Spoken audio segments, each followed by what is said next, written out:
C'est l'aboutissement de 6 ans de travail. C'est assez long de faire un film. J'ai l'habitude de faire des bandes dessinées en 6 mois.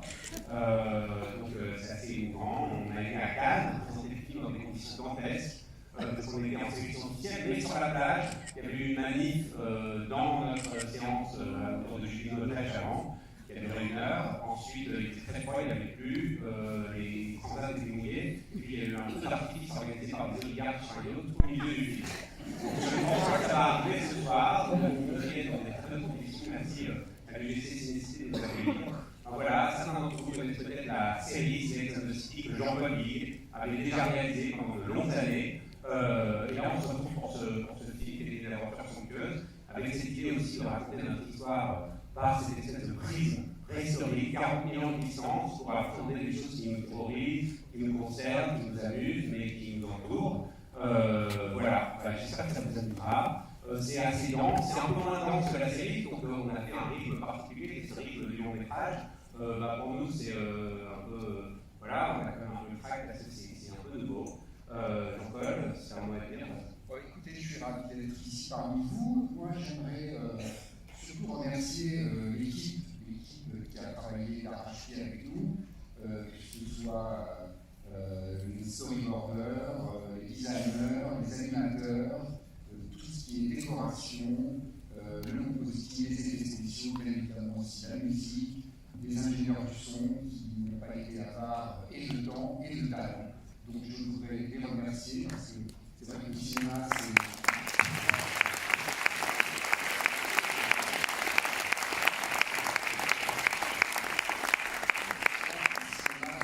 c'est vraiment un travail d'équipe, et c'est vrai. Et je pense qu'il y a à plus juste raison encore pour l'animation, parce que faire des films d'animation, c'est très long. C'est un travail de fourmi, et un travail très minutieux, et j'ai été ravi de partager cette expérience avec toute cette équipe. À Justin-Coutan, à Paris, à Bordeaux, en Belgique, et avec Sticky Pictures aussi en Belgique aussi. Donc voilà, merci pour eux.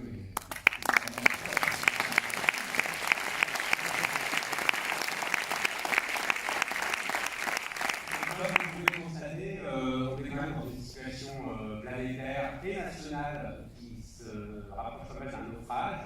Et donc, comme dans tous les naufrages, il y a des arches un peu pour un peu sauvegarder ce domaine. Et autour de nous, c'est un peu l'esprit des technologies, il y a toujours eu un esprit de troupe, de famille. Certains d'entre nous se connaissent depuis des années, depuis 2012 sur cette série, et donc on est vraiment comme une famille.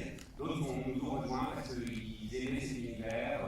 Et c'est particulièrement vrai aussi de tous les comédiens, comédiennes et invités qui ont prêté leur voix, parfois pour 2-3 répliques comme ça de film. Beaucoup d'entre eux ne sont pas là ce soir, mais je voudrais juste vous présenter ceux qui sont ici avec nous. Alors, Magda Barbrecker, un peu plus que sa voix, il a aussi prêté son corps.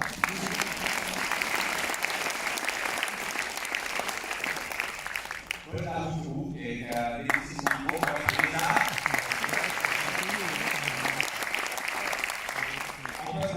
Qui apparaît d'être mon frère est aussi l'un des 2 compositeurs de la musique de ce film.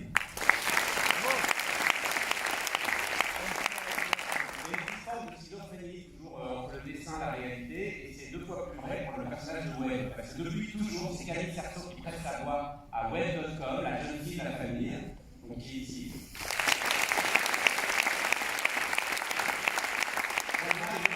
Parce qu'il y a plusieurs dimensions de dessin animé, et en l'occurrence, c'est Paola Valentin qui avait inspiré le dessin de la famille. Emmanuel Orlando, le compositeur version violon envoyé la note. Frédéric Guiraud qui joue Krao de la Pétosière depuis le début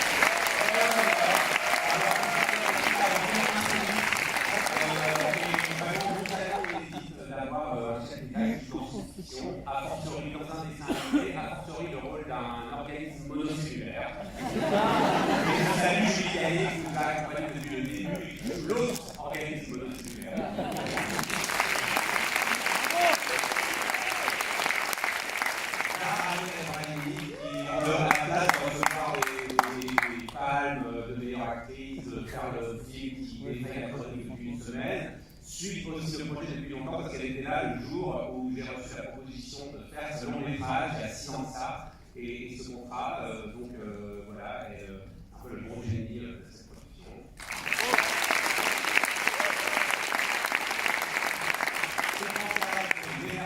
Chef, parce que c'est la voix des voix, c'est-à-dire qu'il arrive à tout faire, tous les accents un peu cringe de la série depuis 15 ans, c'est fantastique, et par ailleurs, voilà, c'est un merveilleux comédien et qui nous a sauvé de 1000 situations, donc merci.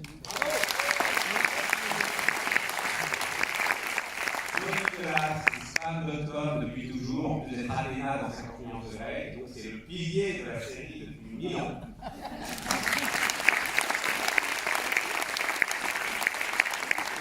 La dernière recette qui représente l'ambassadrice des journalistes qui jouent leur propre rôle dans le film. Et elle le fait magnifiquement, parmi d'autres, et donc merci.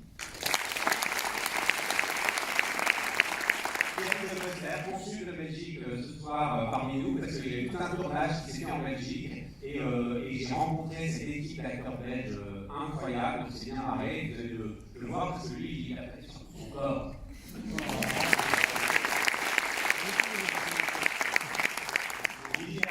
Qui est là depuis longtemps aussi, qui était et chez les Grecs et chez les autres préhistoriques. Donc voilà, elle fait un peu la folie. Attends, il manque Maya Wamian, je ne sais pas si elle est assise dans la salle, qu'est-ce que tu fais là? Parce que c'est voilà, les deux ados un peu wesh de la série. Il en faut. Hein.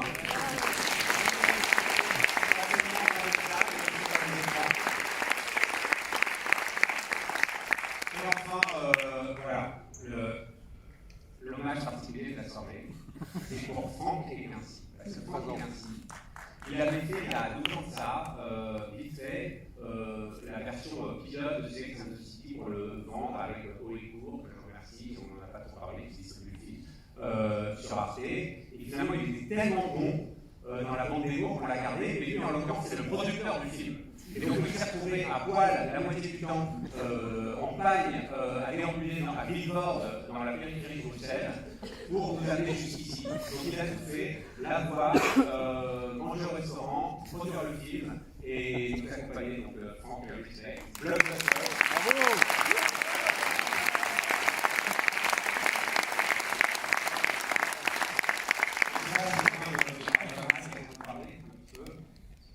Honneur au bras quand même, François Hollande, s'il vous plaît.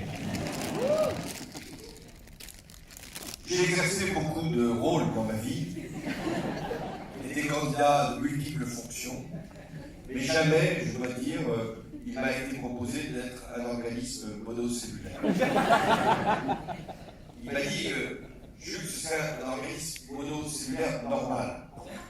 Ça a pu effectivement impacter.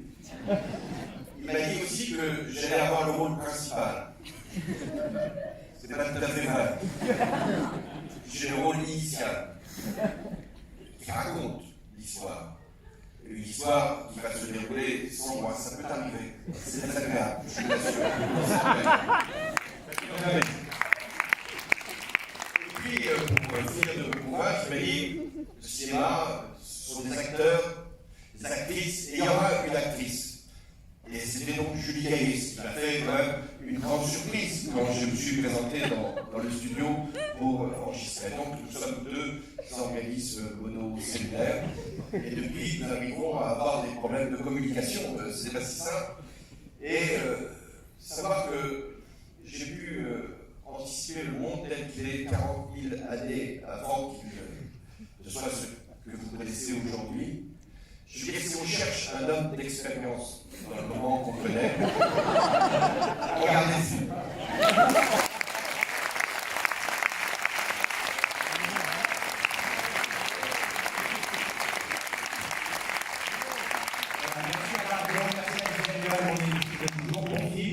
Et il ne dure pas très longtemps, j'espère qu'il vous fera marrer. Accrochez-vous parce qu'il y a beaucoup de blagues, donc il ne faut pas mourir. Hein. Je vous sur vous le travail.